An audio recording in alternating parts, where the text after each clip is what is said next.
नमस्कार, कृति समाचारमा स्वागत छ। म शान्ता दाहाल। समाचार सुरु गरौँ मुख्य खबरबाट। नेकपा एमालेकी केन्द्रीय सदस्य मञ्जु भण्डारी सुवेदीले धरान उपमहानगर प्रमुख हर्कराज राई विरुद्ध साइबर ब्युरोमा जाहेरी, नक्कली फेसबुक खडा गरेर सामाजिक विद्वेष फैलाउन खोजेको आरोप। सरकारले प्रतिनिधि सभा र प्रदेश सभाको एकै चरणमा चुनाव गर्ने निर्णय गरेसँगै हिजोबाट मतदाता नामावली सङ्कलन स्थगित। मङ्सिर 4 गते सरकारले चुनाव गर्ने निर्णय। सप्तकोशी नदीका बाढी पीडितका लागि प्रदेश 1 सरकारले राहत सामग्री पठायो।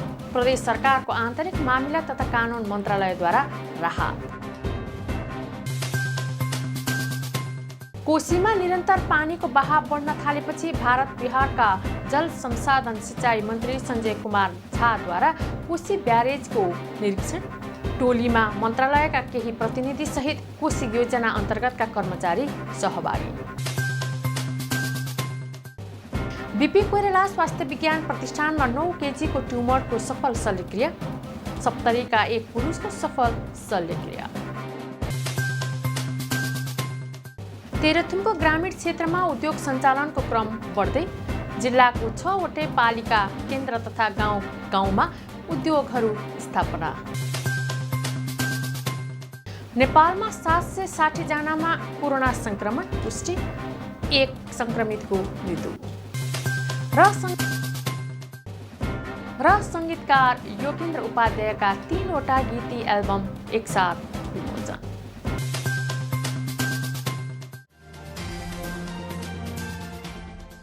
अब समाचार विस्तारमा।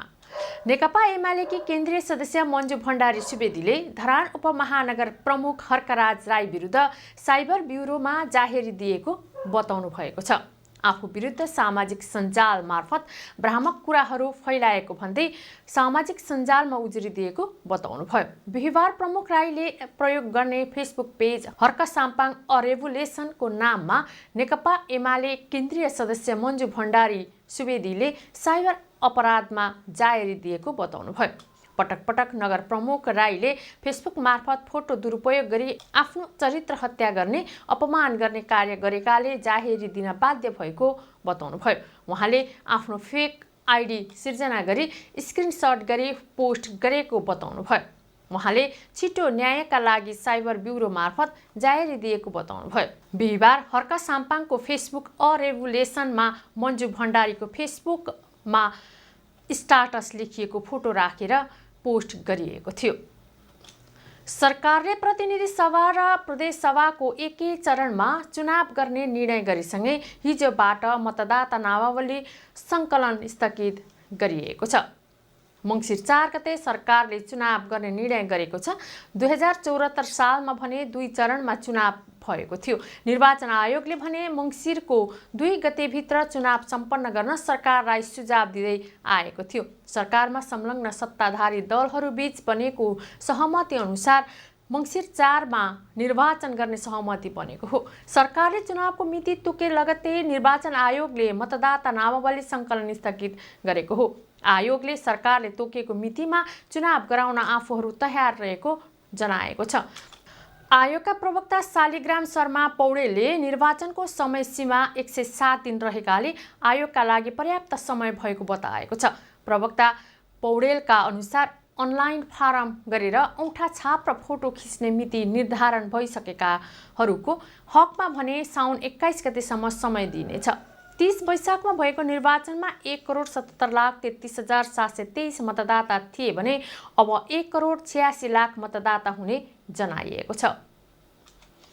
सप्तकोशी नदीमा आएको बाढीका पीडितका लागि प्रदेश 1 सरकारले राहत सामग्री पठाएको छ। प्रदेश सरकारको आन्तरिक मामिला तथा कानुन मन्त्रालयले राहत पठाएको हो।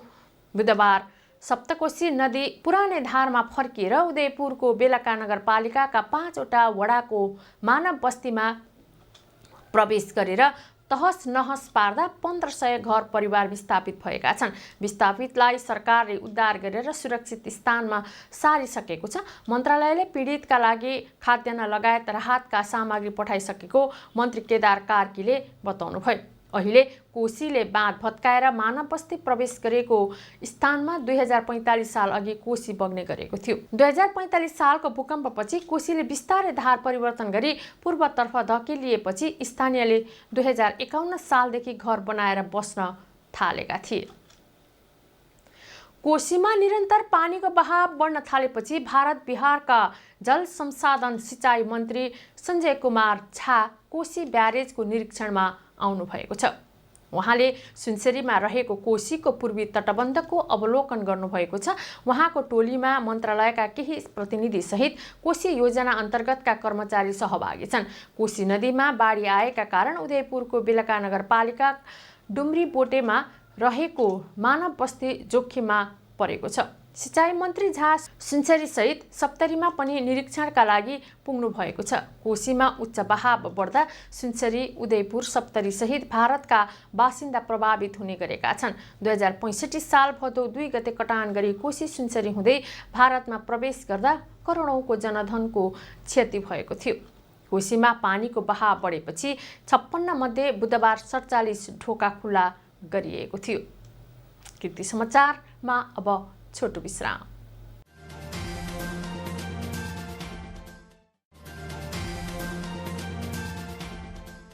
कृति समाचारमा पुनः स्वागत छ। अब बाँकी समाचार। बीपी कोइराला स्वास्थ्य विज्ञान प्रतिष्ठानमा 9 केजीको ट्युमरको सफल शल्यक्रिया गरिएको छ। प्रतिष्ठानको जीआई सर्जरी विभागका assistant professor doctor Kunal Bikram देवको नेतृत्वमा 55 वर्षीय एक पुरुषको साउन 9 गते सफल शल्यक्रिया गरिएको प्रतिष्ठानले जनाएको छ।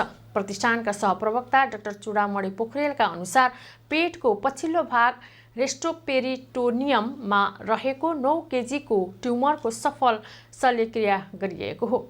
सप्तरी निवासी उनी असार 31 गते बीपी प्रतिष्ठानमा भर्ना भएका थिए। यसलाई रेटोपेरिटोनियम ट्युमर नै भनिन्छ।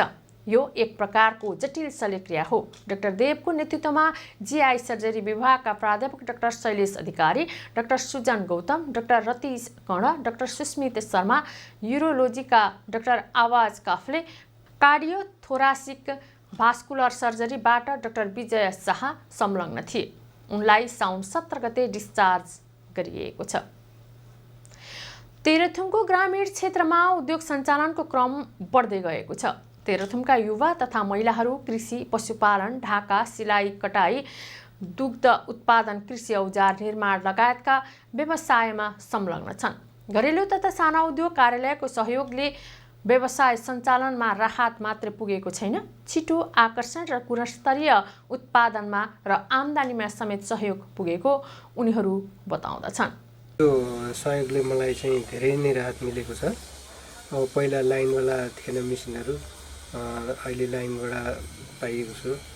एकदम सजिलो, सहज तरिकाले चलाउन सजिलो, छिटो पनि, र ग्राहकहरूलाई अलिक सेवा सुविधा पनि छिटो दिन पाएको छु। पहिलाको भन्दा धेरै राम्रो छ, धेरै खुसी छु। पहिले अब धेरैजना त्यो 2-3 जना चाहिन्थ्यो। अब कहिले खुट्टा एक जाति ढुङ्गाले घोट्ने, कहिले अब फलामले लेतिर गर्नु पर्थ्यो होइन। अहिले सबै औजारहरू मेसिनहरू आयो, धेरै सुविधा छ। लगभग त्यो 2 दिनमा गर्ने 3 दिनमा गर्ने काम अहिले एकजनाले एकै दिनमा पनि गर्न सकिन्छ।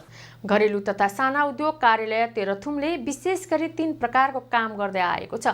उद्योग प्रशासन, वाणिज्य प्रशासन र सिप विकास कार्यक्रम अन्तर्गत उद्योग दर्ता, नामसारी, नवीकरण र ठाउँसारी लगायत गर्दै आएको छ। त्यस्तै प्रविधि हस्तान्तरण कार्यक्रम अन्तर्गत आर्थिक वर्ष 2078-79 मा 41 वटा उद्योगहरूलाई प्रविधि हस्तान्तरण गरिएको कार्यालयका प्रमुख कृष्ण प्रसाद पौडेलले बताउनुभयो।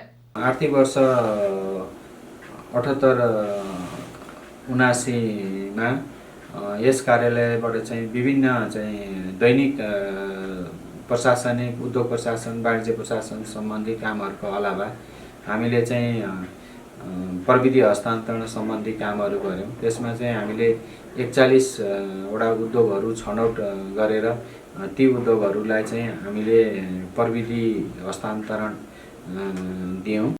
जिल्लाको 6वटै पालिका केन्द्र तथा गाउँ-गाउँमा उद्योगहरू स्थापना गरी सञ्चालन हुँदै आएका छन्। साना लगानीमा सुरु भएका उद्योगहरू घरेलुको सहयोगले राहत पाएका छन्। नेपालमा 760 जनामा कोरोना संक्रमण देखिएको छ। कोरोना संक्रमणबाट 1 जनाको ज्यान गएको छ। स्वास्थ्य तथा जनसङ्ख्या मन्त्रालयका अनुसार 5926 स्वाब परीक्षण गर्दा 760 जनामा कोरोना पुष्टि भएको हो। पछिल्लो 24 घण्टामा कोरोना संक्रमणबाट 1 जनाको मृत्यु भएको छ। यो सँगै कोरोनाबाट मृत्यु हुनेको सङ्ख्या 11969 पुगेको छ। त्यस्तै 324 जना कोरोनाबाट मुक्त भएका छन्। यो सँगै सक्रिय संक्रमितको सङ्ख्या 5602 पुगेको छ। वैदेशिक रोजगारीका सिलसिलामा युएईमा सडक दुर्घटनामा परि गम्भीर घाइते भएकी नेपाली चेली जानकी थापा मगरलाई व्यवसायी दुर्गा प्रसाईले उद्धार गरी नेपाल ल्याएका छन्। 2 महिना अघि सवारी दुर्घटनामा परेकी थापा मगरको सम्पूर्ण खर्चमा व्यवसायी प्रसाईले उद्धार गरेका हुन्। हिजो उनलाई नेपाल ल्याइएको छ। दुर्घटनामा घाइते भई कोमामा पुगेकी दुबईमा अलपत्र अवस्थामा रहेकी थापा मगरलाई नेपाल फर्काउन आर्थिक समस्या भएको जानकारी प्राप्त भएपछि प्रसाईले सहयोग गरेका हुन्।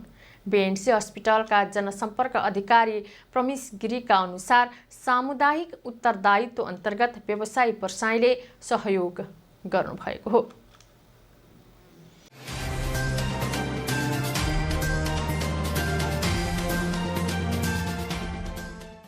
संगीतकार योगेन्द्र उपाध्यायका 3वटा गीती एल्बम एकसाथ विमोचन गरिएको छ। काठमाडौँको जमल स्थित सांस्कृतिक संस्थानमा आयोजित एक कार्यक्रमका बीच सँगै हिँडौन, काटीमा कुटी र क्लियर कट एकसाथ विमोचन गरिएको हो। सार्वजनिक 3वटै एल्बमलाई डस म्युजिकले उत्पादन तथा वितरण गरेको छ। प्रमुख अतिथि वरिष्ठ गायक तथा संगीतकार दीप श्रेष्ठ, वरिष्ठ गायिका ज्ञानु राणा, वरिष्ठ संगीतकार राजु सिंह, गायक शिव परियार लगायतले एल्बम विमोचन गर्नुभयो। संगीतकार योगेन्द्र उपाध्यायले आफूले 2076 सालमै पहिलो एल्बम रिलिजको तयारी गर्दा कोभिडका कारण रोकिएको जनाउनुभयो। वरिष्ठ गायक तथा संगीतकार दीप श्रेष्ठले एउटै संगीतकारले वर्सटाइल रूपमा आफूलाई प्रस्तुत गर्न सक्नु र त्यसमा उत्कृष्टता प्रदान गरेको बताउनुभयो। कृति समाचारको अन्त्यमा पुनः मुख्य खबरहरू। नेकपा एमालेकी केन्द्रीय सदस्य मञ्जु भण्डारी सुवेदीले धरान उपमहानगर प्रमुख हर्कराज राई विरुद्ध साइबर ब्युरोमा जाहेरी, नक्कली फेसबुक खडा गरेर सामाजिक विद्वेष फैलाउन खोजेको आरोप। सरकारले प्रतिनिधि सभा र प्रदेश सभाको एकै चरणमा चुनाव गर्ने निर्णय गरेसँगै हिजोबाट मतदाता नामावली सङ्कलन स्थगित। मङ्सिर 4 गते सरकारले चुनाव गर्ने निर्णय। सप्तकोशी नदीका बाढी पीडितका लागि प्रदेश 1 सरकारले राहत सामग्री पठायो। प्रदेश सरकारको आन्तरिक मामिला तथा कानुन मन्त्रालयद्वारा राहत। कोशीमा निरन्तर पानीको बहाव बढ्न थालेपछि भारत बिहारका जल संसाधन सिँचाइ मन्त्री सञ्जय कुमार झाद्वारा कोशी ब्यारेजको निरीक्षण। टोलीमा मन्त्रालयका केही प्रतिनिधि सहित कोशी योजना अन्तर्गतका कर्मचारी सहभागी। बीपी कोइराला स्वास्थ्य विज्ञान प्रतिष्ठानमा 9 केजीको ट्युमरको सफल शल्यक्रिया।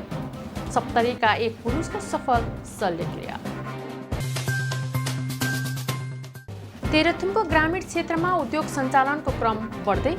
जिल्लाको 6वटै पालिका केन्द्र तथा गाउँ-गाउँमा उद्योगहरू स्थापना। नेपालमा 760 जनामा कोरोना संक्रमण पुष्टि, 1 संक्रमितको मृत्यु। र संगीतकार योगेन्द्र उपाध्यायका 3वटा गीती एल्बम एकसाथ विमोचन। हवस् त कृति समाचार यति नै। कृति टेलिभिजन हेर्दै गर्नुहोला। नमस्कार।